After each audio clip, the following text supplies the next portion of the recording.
It's almost over. Did you think you had me cornered? Well, look who's fresh out of Magic Circle.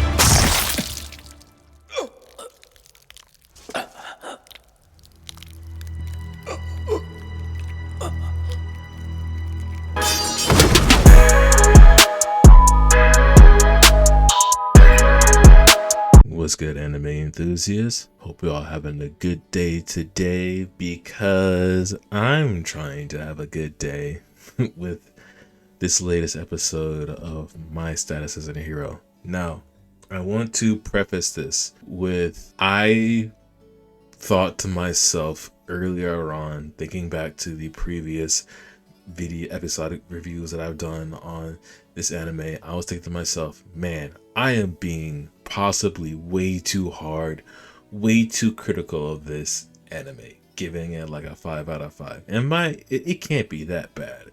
I'm probably doing the most with this. And I thought, all right, let me come into this new episode with lower expectations. Let's see how they play it. Let's see how they go along. Maybe it'll get better. And not my surprise, it got a little bit better. It got a little bit better, but there are some inconsistencies and of course, there is some weird pacing with this anime, as it is, of course, it is an isekai. It's running on a few episodes. It's running short on things. They need to speed things along, or they probably don't need to speed things along anyway and wait for a second season, but they're trying to get through these things because, I don't know, we just hit a roadblock because we still haven't dealt with that one noble beastful guy that we still need to get rid of. We don't need to get rid of him, but we're kind of obligated to do so anyway. Anyway, a little bit has happened in this, with the fight with Mahiro and everything that happens after that. So we're just gonna go ahead and get started into this, right? So Mahiro is now stepping up to the plate after we just, overwhelm Arum with our shadow magic to try and, defeat him immediately. Now it's time for Mahiro, and Mahiro, he's one grade higher than Arum, so it's gonna be a situation, and Mahiro just shows that he is who he is. Bro is snapping his finger. He works everybody. He dispels all the magic barriers that Leah put up. Knight is sedated down, and nobody can beat him. He even hits Amelia with a skill called Marionette. We'll get to that in a moment. And Amelia is like on her deathbed. She's on life support. And Mahiro's like, nah, don't worry about it. I just made it so like she's like easier to carry. It's alright. She's fine. Bruh, Mahiro looking OP. And I put this on notes. I put on my notes, I want Akira to lose. I really do want Akira to lose now so that we can have a growth moment. But of course, it's an isekai and he's gonna overpower shadow magic. He's not gonna lose in this situation. Technically, he can lose in such a way to where both sides come out as a draw. We'll get there. So before Mahiro and Akira square off for good, Mahiro was like, yo, how do you spell your name in Japanese? And Akira's like, bro, what are you talking about? And Mahiro reveals like, yo, he used to live in Japan before he came here too. And I was like, oh, wait, hold on. So why is Mahiro on the other side working with the demons, or with the demons? He survived which of the summonings he's a part of? There's so many questions that we don't get the answer because Mahiro's like, yo, I can't waste too much time talking to you, man. I got business I gotta do. You gotta die. I gotta take Amelia back. Let's get on with the show. And while they scrap for a bit, it's too one-sided.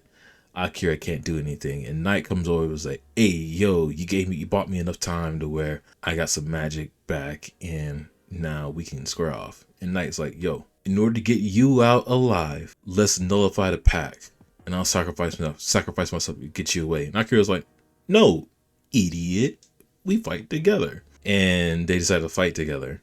And while they're talking, Mahiro is like, bro, what are you guys talking about? Because they're talking telepathy and not talking out loud. It's like, you know what? I'm gonna kill you guys anyway. Have your last conversation. It was a cute little moment, like a little fourth wall break. But like I said, Knight and Akira decide to fight anyway to try, and they feel like, yo, if both of them team up, they can have a chance.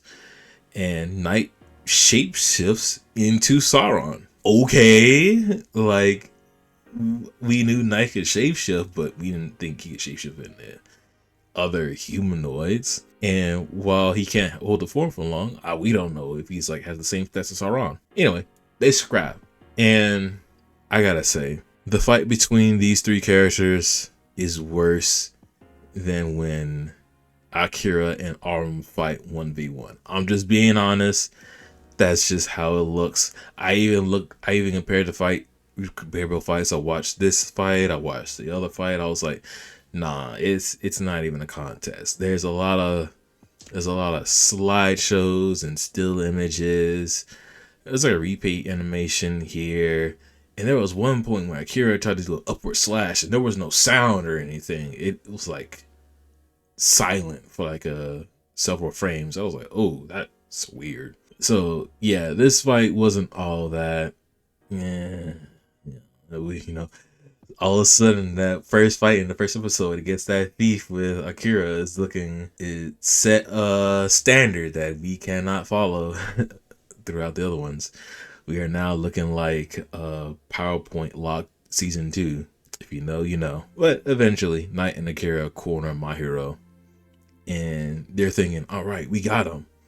And then Mahiro snaps his fingers, and then a few seconds later, Akira just, pauses. He freezes, like something hit him, and you hear the blood guttering sound. He looks down, and he sees this aura-covered hand that's like pierced through him.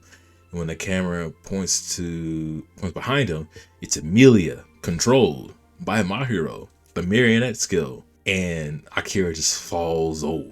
Like, there's too much blood loss. There's a hole inside of him, looking like Portuguese D Ace. Bro is not living this. And they do a little quick cut, and Akira's on his deathbed. He's saying things. Other characters are mourning over him. And when his eyes go blank, the Shadow Magic OS system kicks in. It heals Akira. It then just puppeteers Akira, and it starts to body Mahiro. What is going on? What is the Shadow Magic OS system? What is SMOS? SMOS? What is going on? Why is he so much more powerful? We don't know. It's happening. They're fighting. Mahiro gets binded, and while he gets binded, they're talking, and the Shadow Magic OS system is doing that robotic voice, and the people and the other characters hear it, but I don't know if they hear it as Akira or they hear it as the SMOS robotic OS, like AI sound. Like, we don't know. They're probably too baffled by the fact that Akira is like still like going at it. Who knows? Who knows? But Mahiro does a last ditch magic effort to target Emilia, and then Akira fully takes back over, coming to protects Emilia. But before the magic hits him, it gets totally dispelled. And then there's Crow way up in the balconies, and he's the one that dispelled it. Everything's fine. He jumps down. Mahiro and Crow do a little one-on-one back and forth.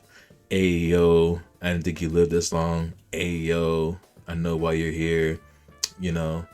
Both of them agree to call this a draw, and both sides are able to leave. And Akira passes out. Wakes up. Akira wakes up after 3 days and some hours. And then, as he's talking with Emilia and Knight, the other party shows up. The hero party. Everybody's together. Woo-hoo-hoo. And they start to catch up a little bit. The hero party's thinking like, hey, yo, we were cursed. And how they got uncursed, and what Gillis did. And we also found out that Gillis was fired by the king. His order of knights is no longer in service. So the king is probably has full control over the system now, and they know what's up.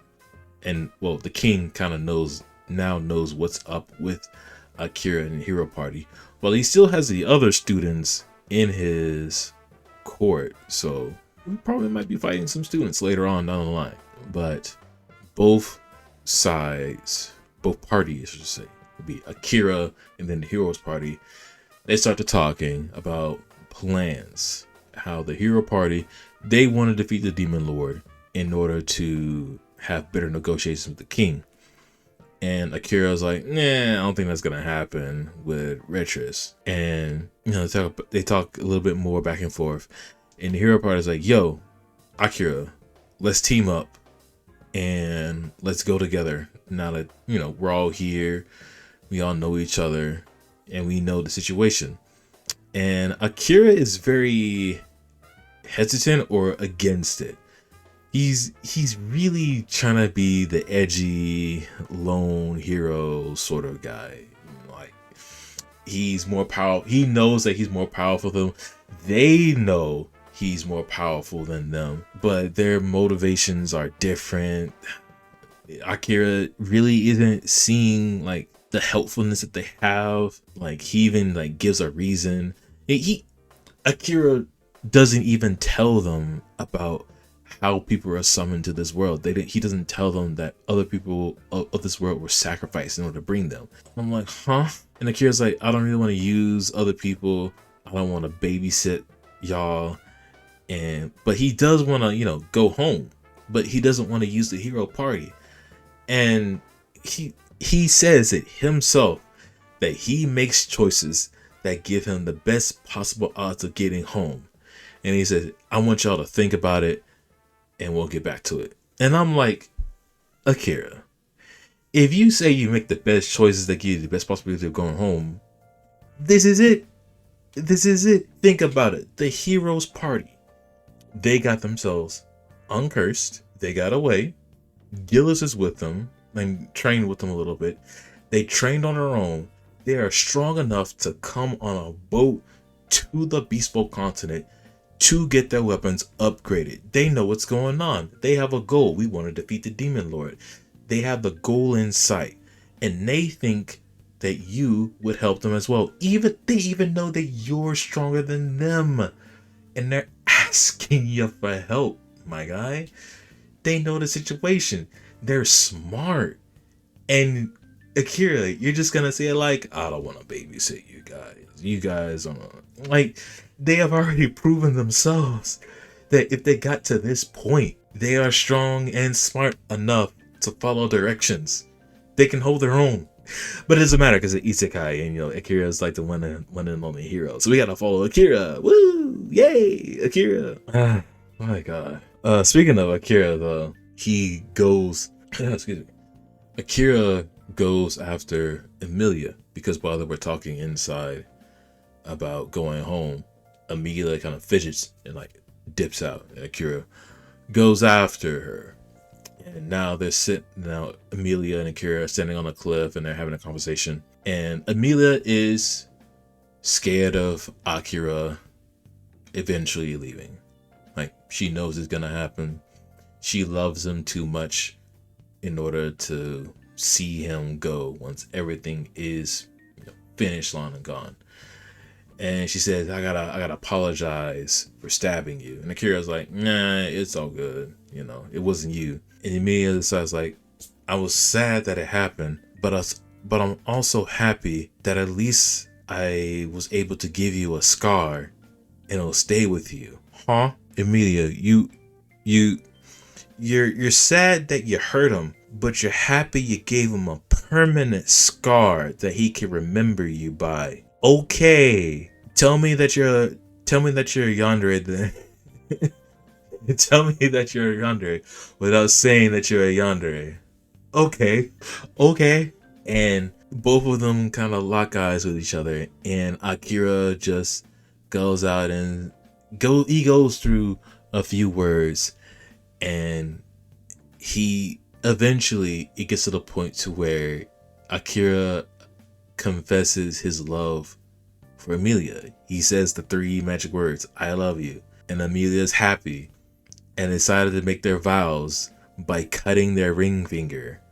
They now have a ring finger scar, but they don't have rings. And Amelia is like, I want you to have eyes for me. I don't want you to die.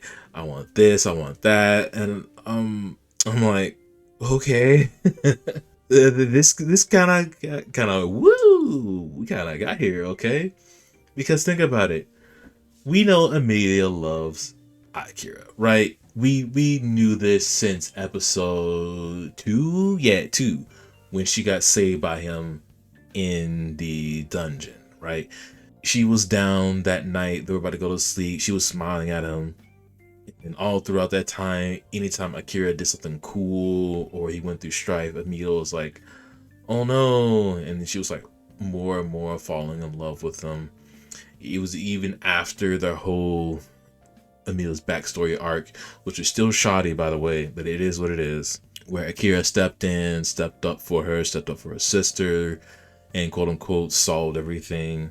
And so she's happy. And especially after the fact where they had the one-on-one where Akira called her by her name Amelia instead of that girl or gal. And after that she was feral. She was on that. She wanted that. She was wanting to make that half-elf child. On Akira's side, when he said at the end of episode 5 that he found somebody that he cared for like he did for his family in this other world, we knew it was Amelia. We didn't think it was love, but it was kind of there back in episode 4 with the whole backstory arc, to where Amelia stood up for Akira against her sister. And Akira was like, hey, I'm happy that you got mad for me. I'm gonna do everything for you. I was like, all right. And when they had the one-on-one after the fact, at the fountain, Akira was probably saying the right words just to move it along, but he didn't feel like he was falling in love or whatever. Sure, he respected her and had some sort of, oh yeah, she kind of cares for me. Okay, that's cool. I'll care for her back a little bit. That kind of thing. Kind of like a sisterly thing. Not more like a boyfriend-girlfriend kind of thing. But now that Amelia got kidnapped back in episode 5 and he went berserk, and when he said that, I was like, okay, cool, it's manifesting. But I didn't think manifesting as a girlfriend thing. It was kind of there-ish, sort of. Essentially, what it boils down to, this love feels rushed, but hey, it's established. It's an isekai. What can you expect, you know?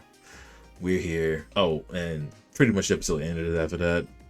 I'm just going up along with an explanation of what I think about this thing. My prediction is Amelia's gonna die at some point at the end. That's what I'm really thinking. Or Amelia's just gonna have to stay here in the other world, even though they found a way to teleport to Japan. We'll call it the Japan world, the real world. If it does happen. Or maybe they just find a conjunction. Or maybe Amelia does happen. Who knows? I mean, my bet is Amelia dying at the end. That's my bet. Probably not going to happen, but I would like for it to happen. Just to have some more drama stirred up in this. Yeah, that's pretty much it all of the episode, really. We get a little bit more information on the Demon Lord, that he has people from another world working underneath him. That's a little interesting. In case my hero, the king, probably now has full control over the human continent, and he's got some of the classmates, so he might have some conflict there. Everything surrounding both parties is a lot more interesting than what the parties are going on. Oh, I'll say more than interesting what Akira is doing. It's still like the heroes party.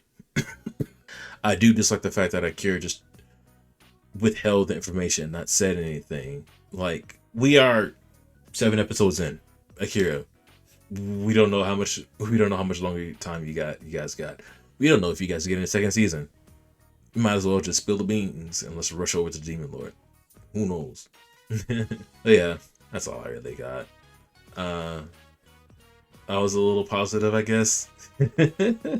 We'll see what happens in the next episode. Maybe it'll get better. But let me know what y'all think. What do you guys think about the episode? Do you guys like My Hero? Do you guys agree that Akira should have told the heroes party that what's going up instead of withholding information? By the way, Leah's gone after the fact. Like, we don't know if she's coming back or not. She was just more like a fourth or fifth rate NPC that was there just to give Akira a barrier so we could have a chance against Arum. But once that barrier was dispelled, he was, yeah, that's it. She's done her thing. Yeah, she's a princess, but we don't know if she's gonna get more screen time. Hopefully they do some more stuff with her rather than just making her a one-off note character that popped in to save Akira a little bit and then just disappears because, well, we had no more use for her. We'll see. With that, y'all, I hope y'all have a good day, night, evening, morning, wherever you are in the world. And I hope your day is just a little bit better than it already is. With that, we'll catch y'all in the next episode. Peace.